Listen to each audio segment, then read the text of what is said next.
Сегодня в основе нашего разговора статья в портале ЛРТ «Белорусское государство и свободное сознание».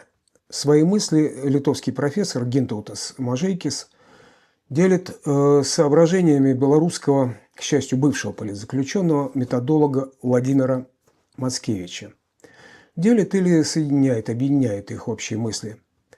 Все, что составляет эту статью, все это хотелось бы сегодня разобрать, потому что выглядит это как хорошо продуманное высказывание о том, что и как стоило бы делать белорусской политической диаспоре, чтобы перебороть, справиться с режимом Лукашенко и Кремля и построить независимое демократическое государство.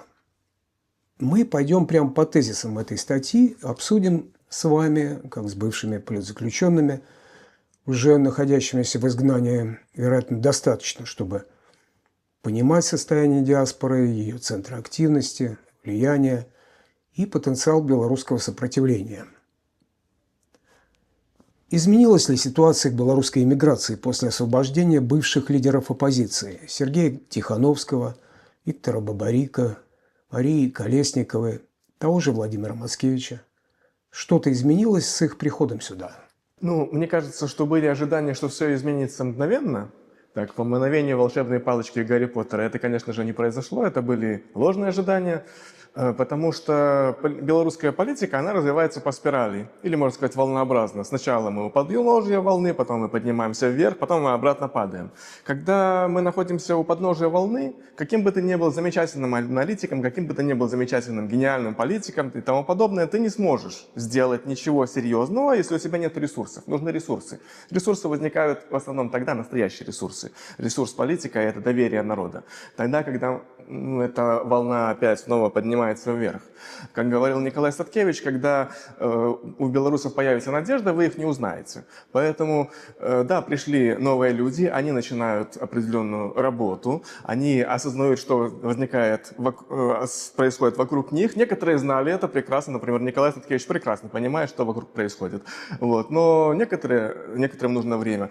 И я думаю, что процесс просто пошел. Процесс пошел, и через какое-то время мы увидим уже какие-то результаты.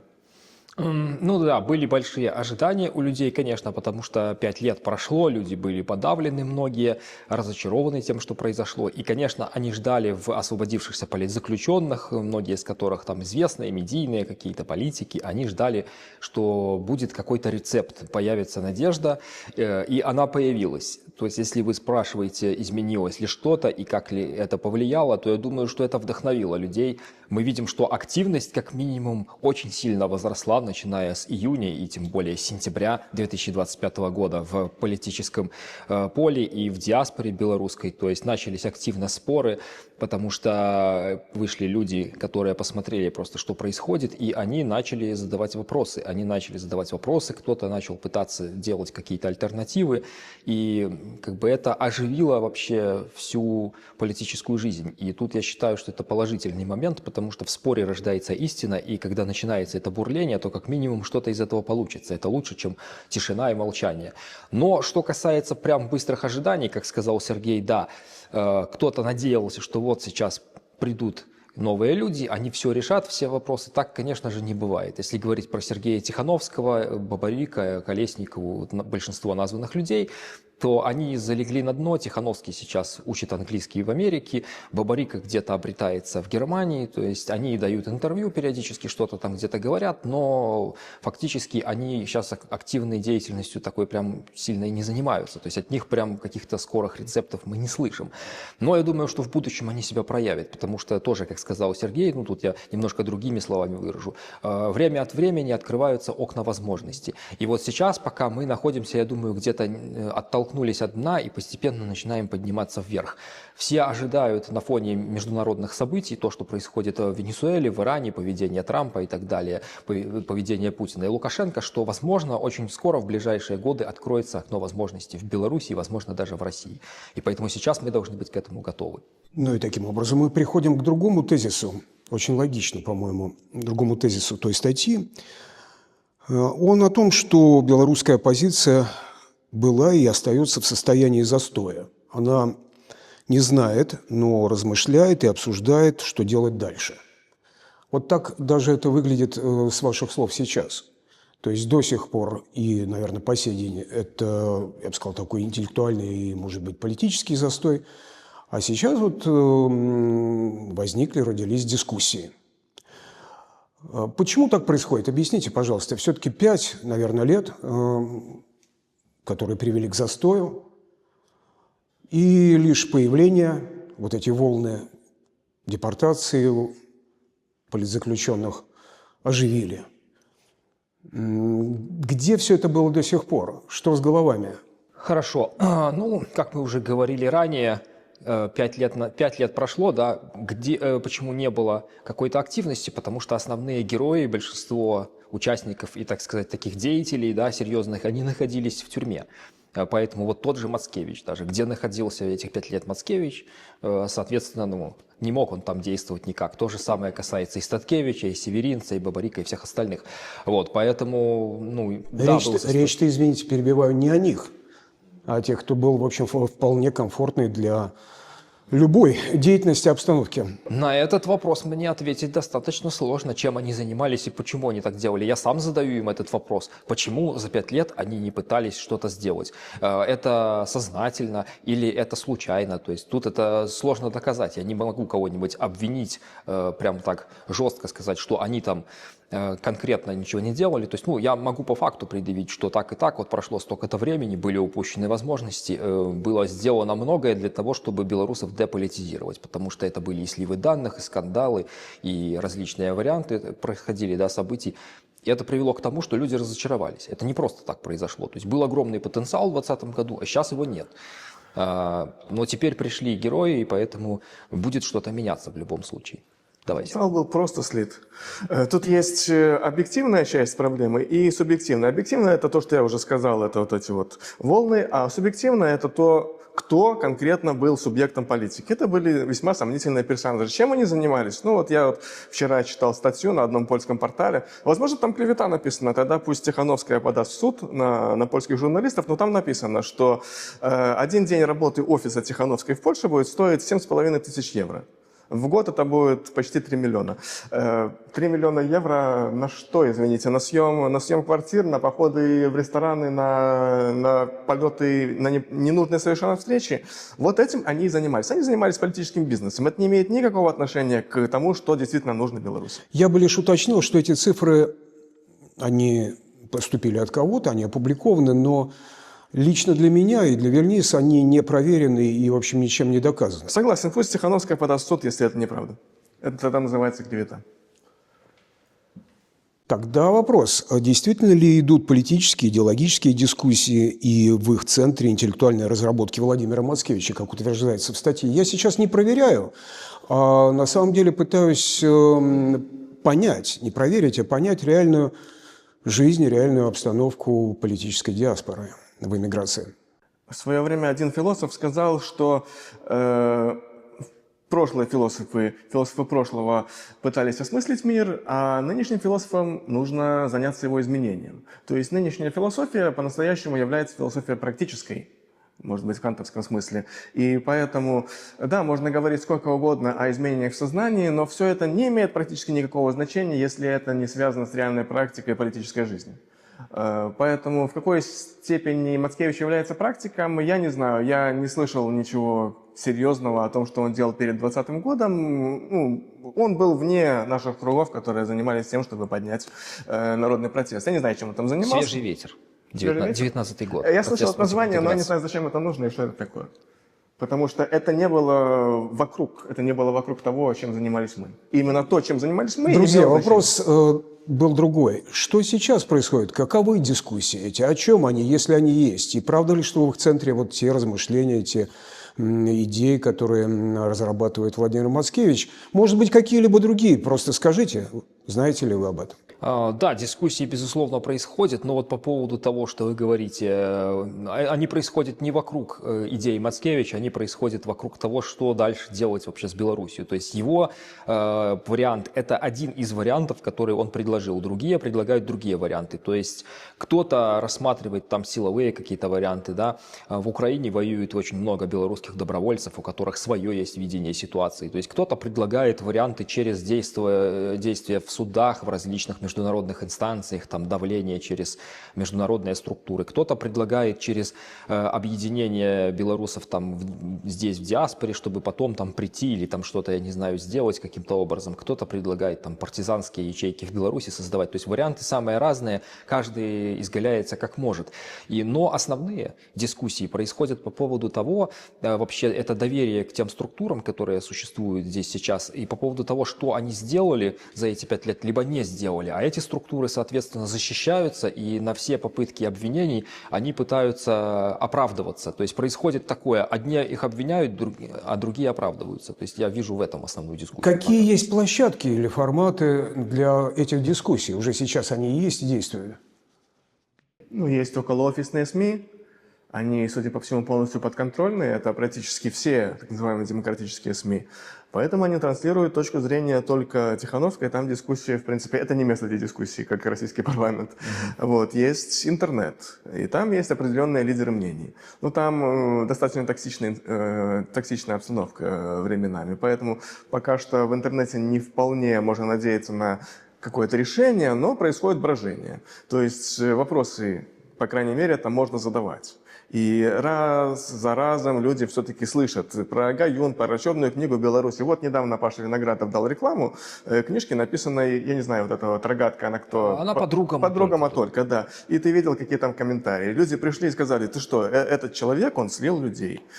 Сколько? Около... Ты его хвалишь. 200 человек уже, по-моему, сидят, а 1000 под этим. Ну, мы не знаем на самом деле всех. Мы не знаем. Ну, короче, речь о сотнях, может быть, о тысячах людей, которых он слил. Ребята, извините, он слил. И они говорят, а что вы на него наехали, что вы пытаетесь его уничтожить публично и тому подобное, что за культура отмены? Извините, человек слил людей в Беларуси.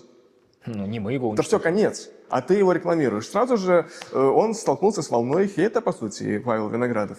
Ну, это была очень плохая идея с его стороны.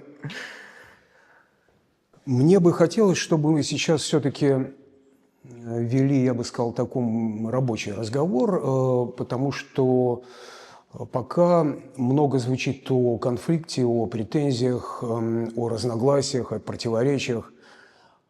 Я понимаю, что это так, но все же, что делается, насколько вам известно, для того, чтобы преодолеть эти разногласия в широком смысле диаспоре?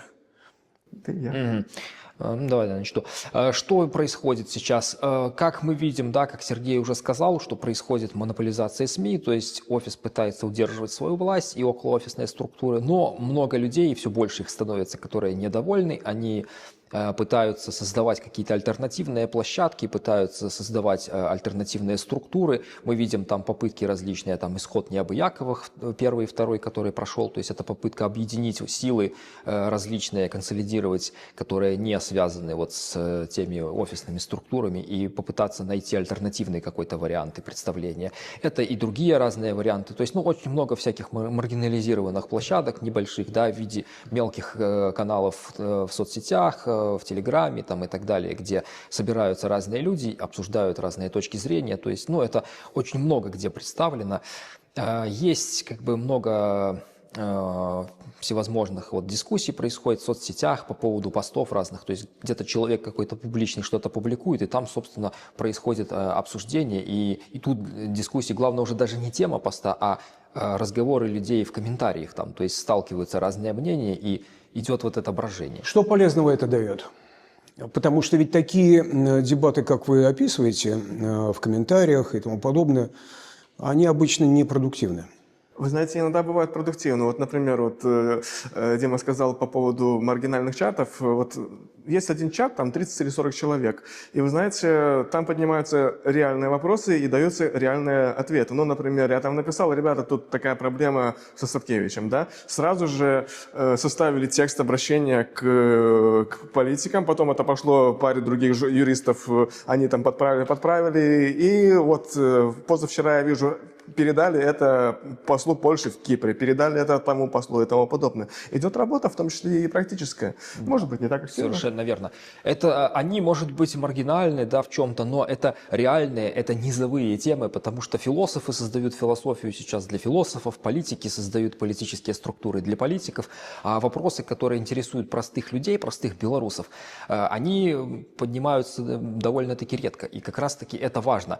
Если мы будем решать проблемы простых людей, это как раз поднимет доверие, привлечет их и позволит как раз-таки консолидироваться и что-то делать, потому что нужен ресурс, чтобы что-то делать. Надо поддержка людей, чтобы как бы куда-то их направлять и чем-то управлять. А иначе, если ты 5 лет делал непонятно что, никак людям не помогал, их бросил, а потом говоришь: давайте за мной, освобождать Беларусь. Они говорят: а кто ты такой вообще? Почему мы должны туда идти? Профессор Мажейкис говорит о том, что оппозиция белорусская здесь, в эмиграции, стремится к самоуправлению, я цитирую дословно, стремится к самоуправлению, создавая горизонтальные связи. Это так? Есть между вами горизонтальные связи? Эти связи есть, они налаживаются, и даже те люди, которые был бы абсолютно уверен, никогда не подадут друг другу руки, сейчас есть надежда на то, что они подадут.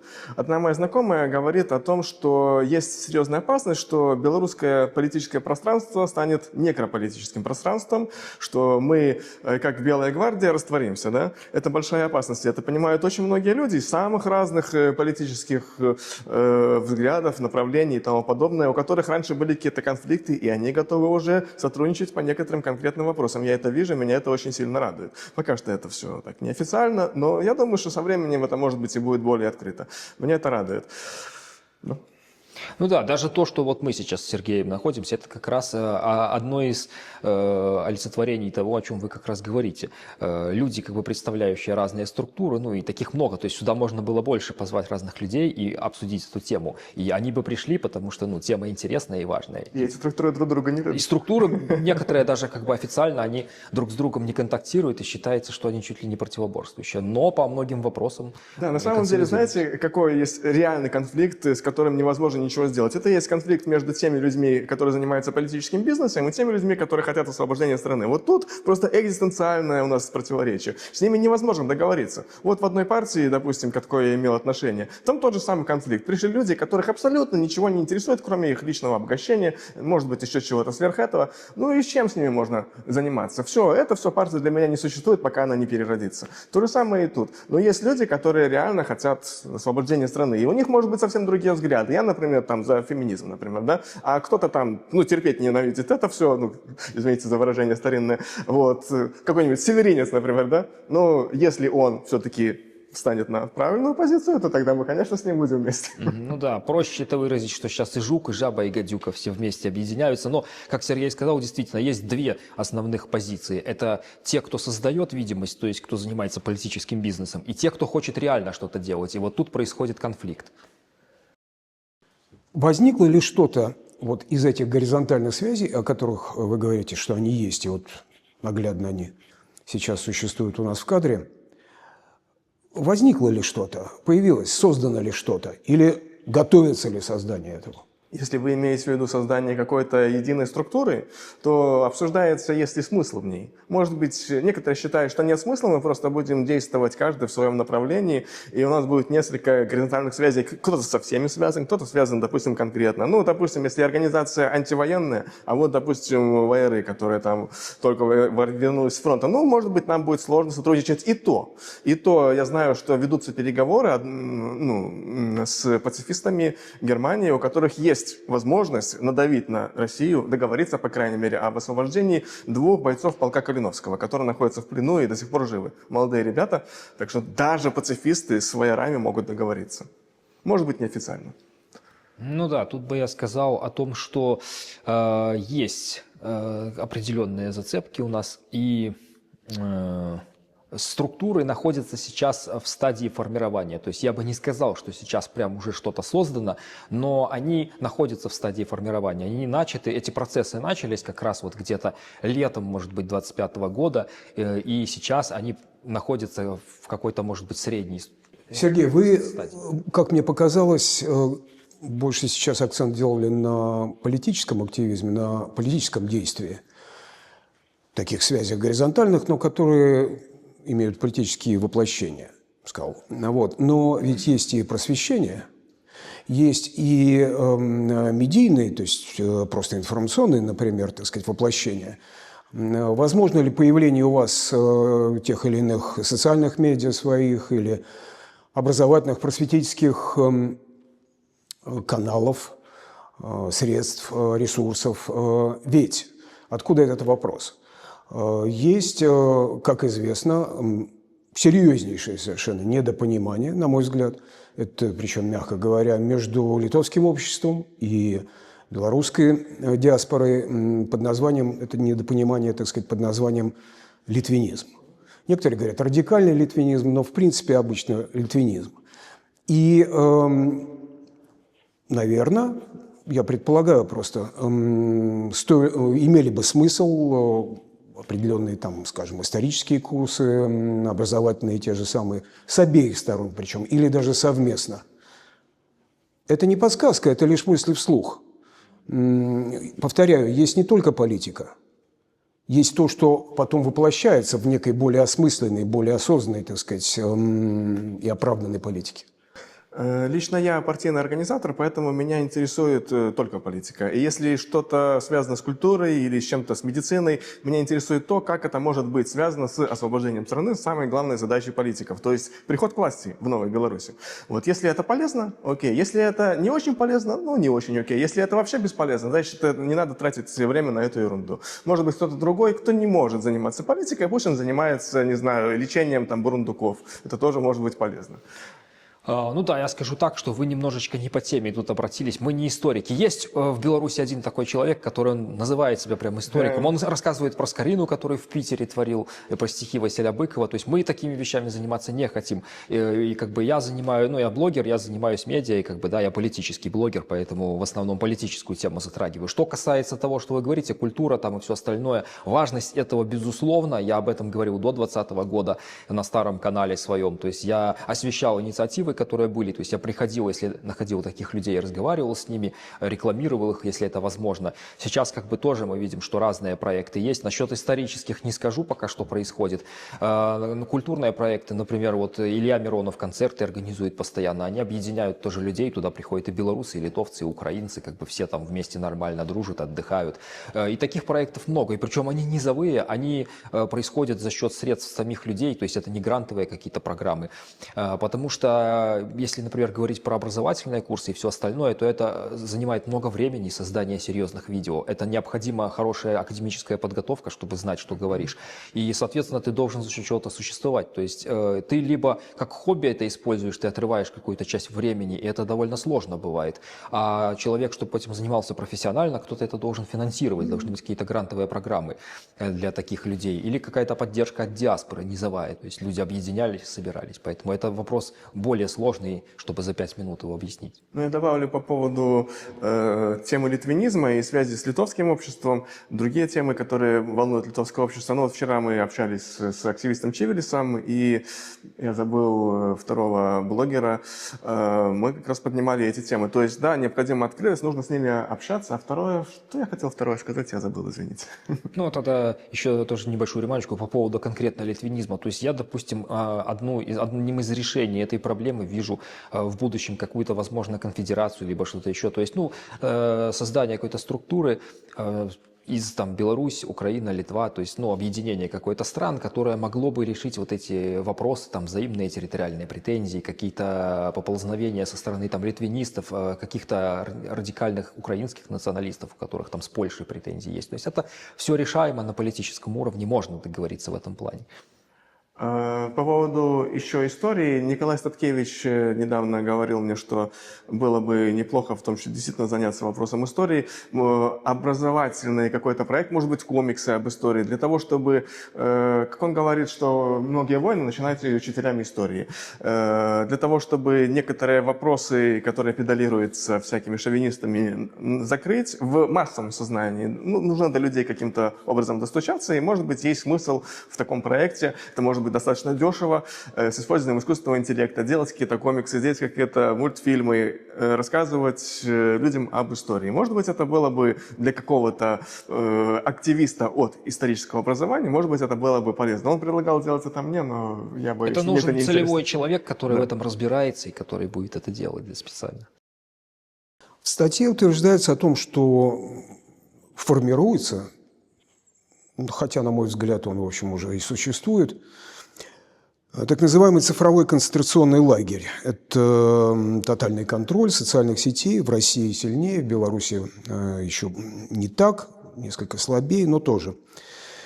И война за сознание, она сейчас уже есть. В Литве у нас говорят когнитивные войны, информационные войны, но здесь Мацкевич и Мажейкис используют слово «война за сознание».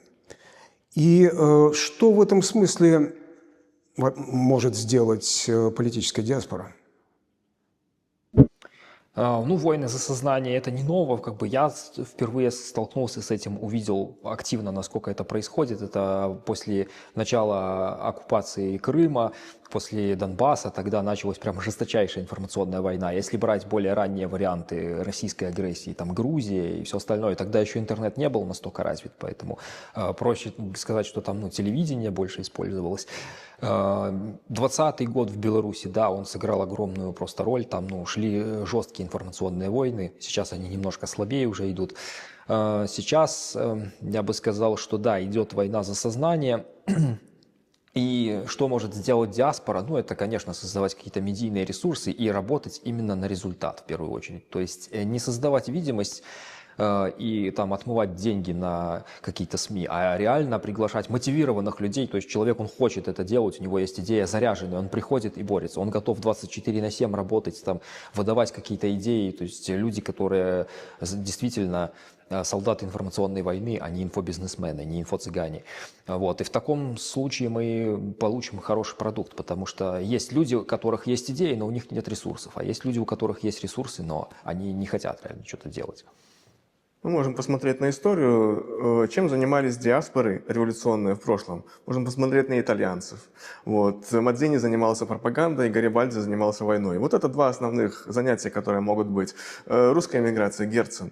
Вот. Как замечательно он занимался пропагандой. И вокруг него были и итальянцы, и там и немецкий Гервет, поэт, и кого там только не было, и анархисты рядом с ним были. Вот это вот то, чем может заниматься эмиграция. Вот сейчас я явно ощущаю то, что наш разговор, ну, кстати говоря, и эта статья тоже, выглядит очень теоретически. То есть можно было бы, стоит, имеет смысл, необходимо, но для этого нужно и то да сё. То есть всего этого, о чем мы говорим сейчас, нет. Частично что-то есть. Частично есть, да. Ну, что, например, в смысле образовательной системы, а для борьбы за сознание или для когнитивных войн образовательной системы, Сергей, которая впоследствии воплощается и в партийном строительстве, и в политическом активизме, иначе это все совершенно спонтанно, неосознанно, сумбурно, так сказать, и легко гасится, я имею в виду политическая активность. Так вот, что для этого сейчас есть? Уже есть и действует. Не стоит думать, что при помощи образовательной системы мы можем победить диктатуру отсюда. Ну, извините, совершенно несопоставимые ресурсы. Представьте себе, что мог сделать Томас Манн, например, в смысле образования, что мог сделать Гитлер в смысле образования. Естественно, у Гитлера больше ресурсов. Поэтому те, кто думает, что можно зайти с этой стороны, нет, они ошибаются. Да, это может быть одной из сфер деятельности, но совершенно не главной. Но мы и говорим об одном из. Только одно. Самое Ну главное, так это и что же в политика. этом одном Политики из должны заниматься существует? политикой. Сейчас существует что? В области образования, не знаю, я этим не интересуюсь. Да, мы люди немножко с другого круга, и тут я скажу, что, ну, в подтверждение слов Сергея, что в каждый момент важны разные средства, да, это как разные инструменты у хирурга там, либо что-то такое, да, для одного надо одно, для другого другое. То есть в данный момент говорить о теоретизировании, то есть пытаться создавать какие-то чисто пропагандистские материалы, во-первых, в Беларуси большинство из них не смотрит, они недоступны, а во-вторых, тут главный момент, то, над чем именно сейчас нужно работать в этой области, это вернуть доверие простых людей и дать что-то простым людям. То есть необходимо, как я уже сказал ранее, политики должны работать не для политиков, не теоретически, не философы для философов, а для простых людей. То есть нужно просто идти к людям, да, к иммигрантам, тем, кто там, и просто решать их проблемы. То есть создавать структуры, которые обеспечат их работой, обеспечат жильем, там, помогут с детьми, там, с пособиями и со всем остальным. И заниматься другим направлением, как тоже Сергей сказал, это связано с какими-то милитаризированными структурами, то есть что-то в этой области тоже еще смотреть. Потому что заниматься чисто теорией, ну, все знают, что Лукашенко фашист и диктатор, да. Кто не знает, тот просто не хочет знать. То же самое Путин. Все могут узнать это и увидеть. Об этом говорят везде. Но толку от этого. Ну, говорить все-таки нужно, потому что люди, они любят забывать. Это несложно. Да, ну нужно говорить постоянно и об этом. Пропаганда – это одна из самых главных наших задач. Тут, мне кажется, это очевидно. Но вопрос пропаганда чего? Если ты говоришь громкие слова, но при этом ничего нет, то с другой стороны контрпропаганда скажет, ну смотрите, ваша оппозиция, вот они говорят то, это, а что они вам дали? Что они сделали? Куда они вас приведут? И все, и никто просто не будет воспринимать серьезно. просто, в принципе, и то, и другое, и третье. Просто каждый должен заниматься своим делом. Ну, то есть нельзя сапожнику заниматься, не знаю, созданием пушек для армии. Это просто не его специфика. В статье Мажикиса и, я бы сказал, с таким заочным участием, интеллектуальным участием Владимира Мацкевича утверждается, что необходимо сетевое гражданское государство. Это вот такое вот, так сказать, определение. Насколько оно вообще возможно, и вы понимаете, что это означает? Вот вы лично. Идея интересная, и в некотором роде это возникло на волне 2020 года. То есть, когда мне приходят письма там из Сиэтла, например, да, люди никогда не воспринимают себя как белорусов. Они уехали 30 лет назад. Все, они забыли про эту страну, как про страшный сон. И многие также и здесь относились к Беларуси. И тут внезапно они увидели, что, оказывается, белорусами можно гордиться. Внезапно, блин. Вот. И действительно возникла вот эта вот структура. И сейчас, когда возникают какие-то проблемы, пишут то с Кипра, то с того же Сиэтла, то из Торонто и тому подобное. Да, есть теперь эта диаспора, которой раньше не было. Она может быть недостаточно еще крепкая, в частности, именно потому, что вот эти 5 лет непонятно, с чем занималась наши политические структуры. Вот, и поэтому я слышал, что если сейчас подойти к какому-нибудь американскому миллионеру, миллиардеру белорусского происхождения, который там есть, и сказать, дай денег на белорусскую оппозицию, то будет в ответ очень неприличные слова, целый рой этих неприличных слов на русском языке. Вот. Это следствие, в том числе, этих 5 лет. Но я думаю, что это решаемо. Ну да, согласен с Сергеем. Тут вопрос в том, что для того, чтобы такие структуры существовали, необходимы какие-то объединяющие факторы. Если взять, например, Ватикан, да, то это католическая вера. Огромное количество католиков по всему миру, и это как раз действует, их объединяет. Если взять Беларусь после 2020 года, это события, которые были в 2020 году, это поражение, по сути, которое произошло, то есть быстрой смены власти нет, люди вынуждены были эмигрировать, но заряд политический остался, они с друг другом контактировали, пытались узнавать новости, смотреть, что как происходило. То есть это можно видеть, например, по просмотрам YouTube-каналов. В то время они были высокие очень по просмотрам статей различных там, да. Но потом это стало затухать. Просто время проходит, люди видят, что результата нет. Один за другим планы, проекты сливаются, и просто люди начали от этого отходить. И плюс как бы бытовые проблемы. Им надо как-то жить, надо что-то делать. Их вопросы никто не решает, то есть они не видят обратного отклика от тех политиков, которых поддерживают. Ну и они просто начали уходить на дно и думать, ну ладно, будем заниматься и смотреть. Тут раз, ситуация меняется. Начали выходить политзаключенные, реальные участники, так сказать, событий 2020 года, которые там на улицах были, там что-то еще делали, да. Появилась опять надежда, люди это увидели, и они пришли, внимание начинает расти, опять все начало это вот бурление. Вопрос. Есть ли достоверное, достаточно объективное представление о том, что так сказать, происходит в головах вообще, какое состояние умов у тех, кто покинул Беларусь. В самом широком, я бы сказал, таком смысле.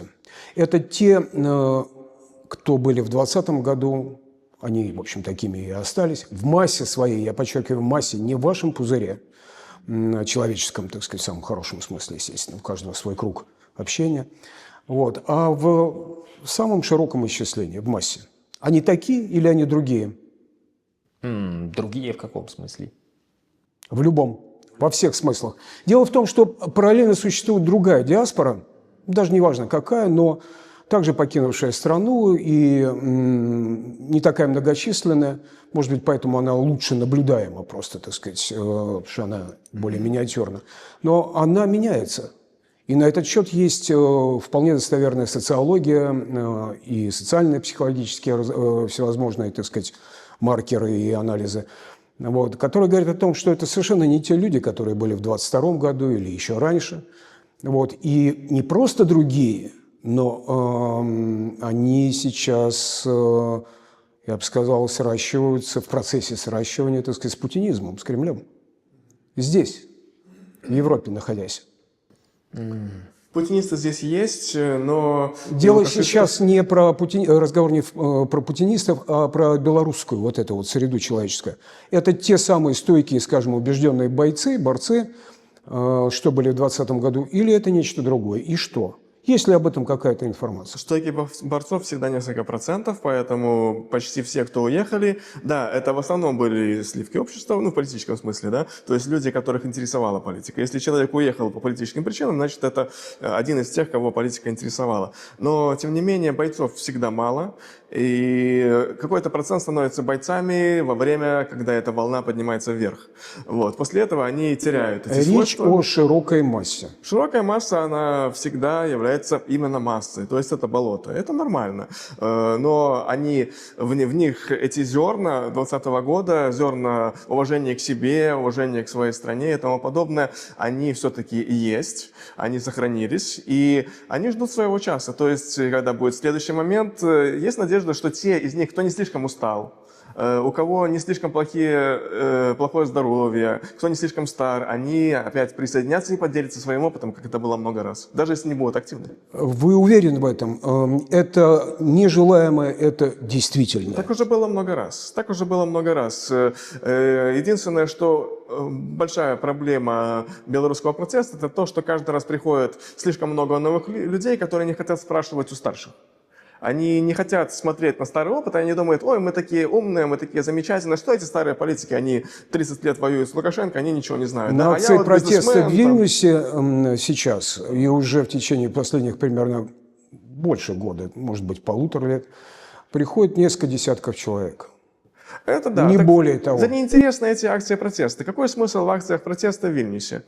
Акции протеста, вот Виноградов правильно сказал, один человек в Минске стоит тысячи, наверное, людей в Вильнюсе. Да, тут можно собраться, побеседовать, это хорошо. Да, это скорее, да, символические акции, это какие-то площадки для того, чтобы люди из диаспор, там, представители разных политических групп пересеклись, обменялись мнениями.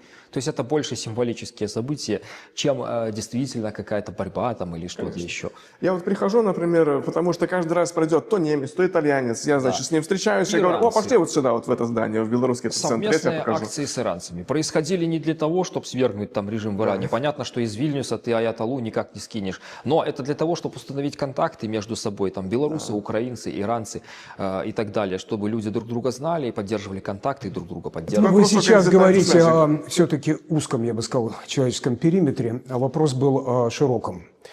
Вот, тогда... Широкий не интересуется этими акциями, нам они не интересны. Да, широкий это в основном... Хорошо, хорошо. Вы, в общем, вполне сами себя объясняете сейчас. Скажите, пожалуйста, способна ли и готова ли сейчас белорусская политическая диаспора сама своими силами перебороть режим Лукашенко, то бишь Кремля, и создать независимое демократическое государство? Я об этом уже, в общем, спрашивал. Вот совершенно конкретно. Способна ли, на ваш взгляд? Так никогда не было. Так никогда не было. Если взять, например, Италию, извините за исторический пример, были 3 круга были пропагандисты Мадини, были вояры Гарибальди и был Каур, который сумел договориться о том, что Франция поддержит Италию против Австрии. Без этого бы, скорее всего, не получилось бы вообще ничего. Но мы говорим сейчас не об Италии, когда-то существовавшей, а о белорусской диаспоре. Сейчас то же самое. Ну, если говорить про белорусскую диаспору, то, конечно, она не может это сделать никак, я думаю.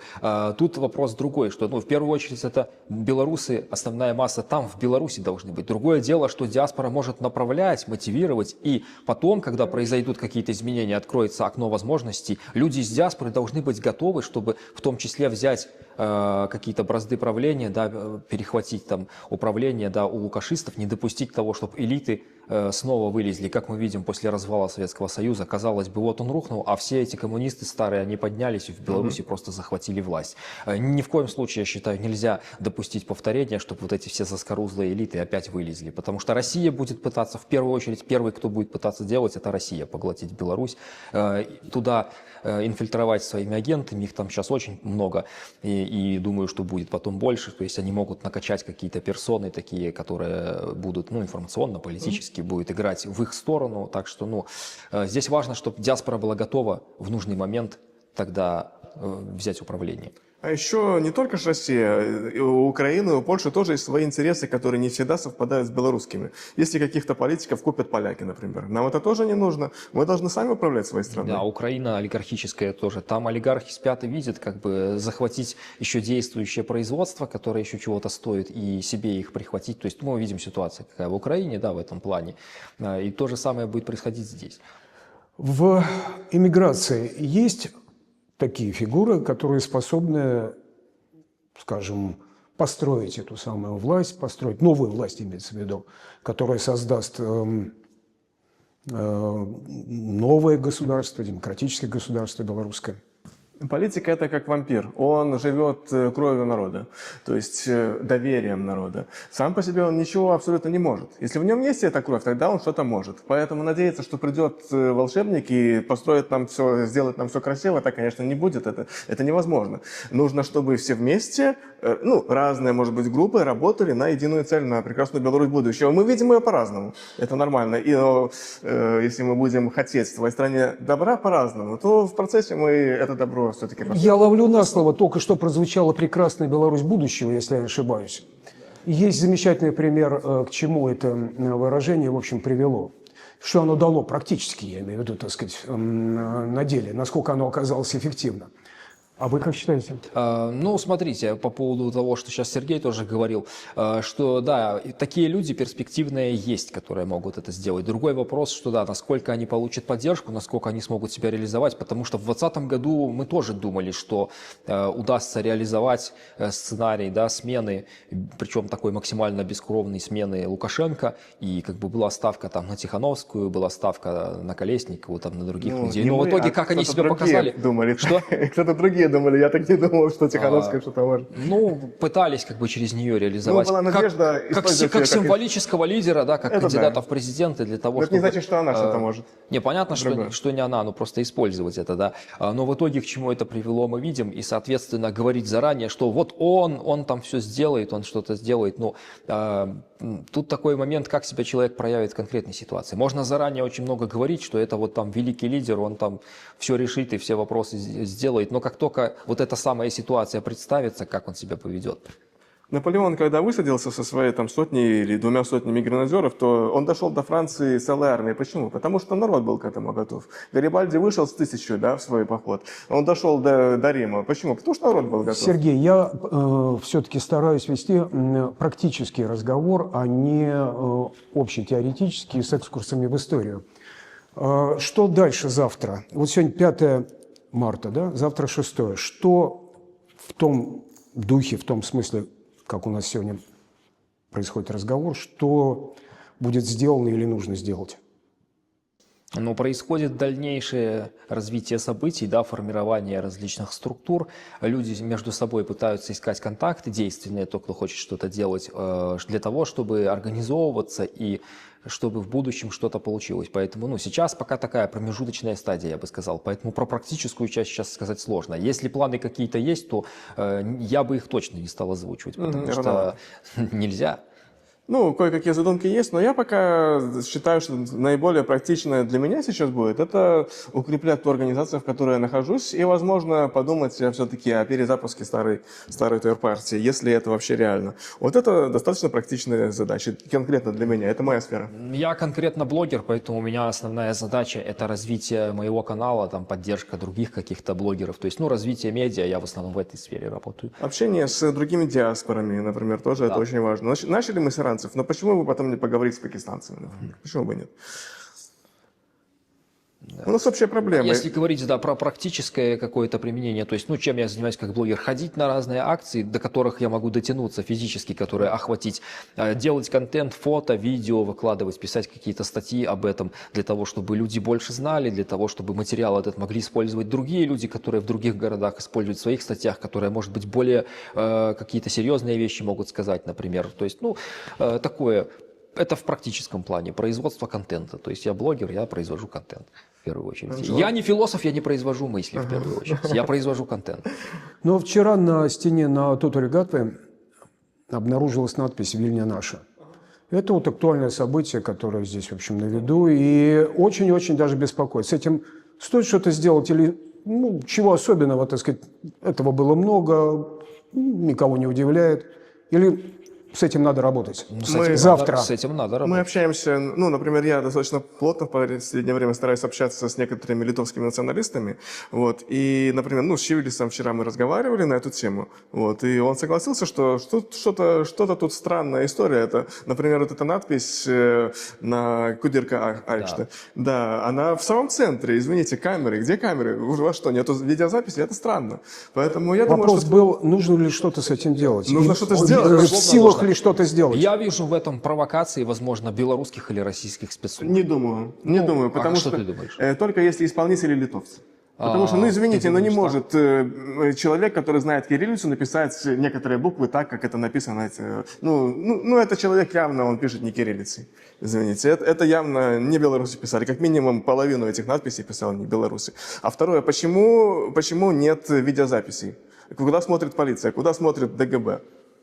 Чья это провокация? Ну, в общем, то, что вы сейчас говорите, позвольте мне, так сказать, как-то отнестись к этому, это, в общем, опять точно в том смысле, что это не мы. Это просто не мы, это все происходит где-то... Я не знаю просто, кто в своем кругу, у меня нет людей, которые такими вещами могли бы заняться. То есть я не знаю тех, кто сейчас, это делал. как и Никто раньше, не никто не владеет говорит, что это вы. Вы, принадлежа этой самой диаспоре, можете ли что-то сделать, считаете ли нужным, так сказать, или просто сказать, что это не мы здесь ни при чем? Что мы можем сделать? Мы можем доносить до наших товарищей, до белорусов в широком смысле слова, что вопрос о Вильня наша, или Крым наш, или Гренландия наша, это, извините, вопрос, который можно было ставить в Средневековье, или там в эпоху в 19 веке, в эпоху колониализма, но не в 21 веке. И сейчас нужно об этом забыть, и мы об этом говорим постоянно. И в беседах с литовцами, и в беседах с белорусами, что так нельзя. Это модель мышления путинской России, которая приведет путинскую Россию в итоге, скорее всего, к распаду. Вот. Нам не нужно таким образом мыслить. Это первое. Второе, желательно, чтобы все-таки литовские спецслужбы занялись этим вопросом и посмотрели сами на камеры.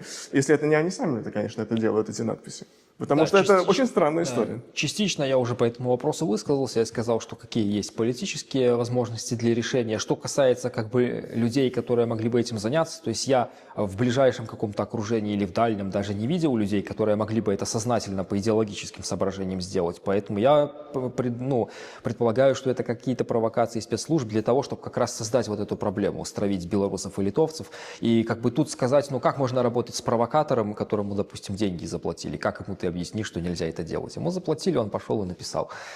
Тут как бы вопрос, что это больше к правоохранительным органам, чем к нам. Но что касается нас, да, надо, безусловно, везде, где возможно, и вот используя, допустим, эту площадку, мы сейчас доносим в том числе информацию, что это есть и насколько это плохо, почему это делать нельзя. То есть это все, что мы можем сделать. Тут вопрос охвата медийности. То есть если у тебя телеграм-канал на 10 человек, то как ты будешь кричать своим 10 людям, это так уж, разве это так много для Вильнюса даже по размеру сказать? Кто тебя услышит? Немного.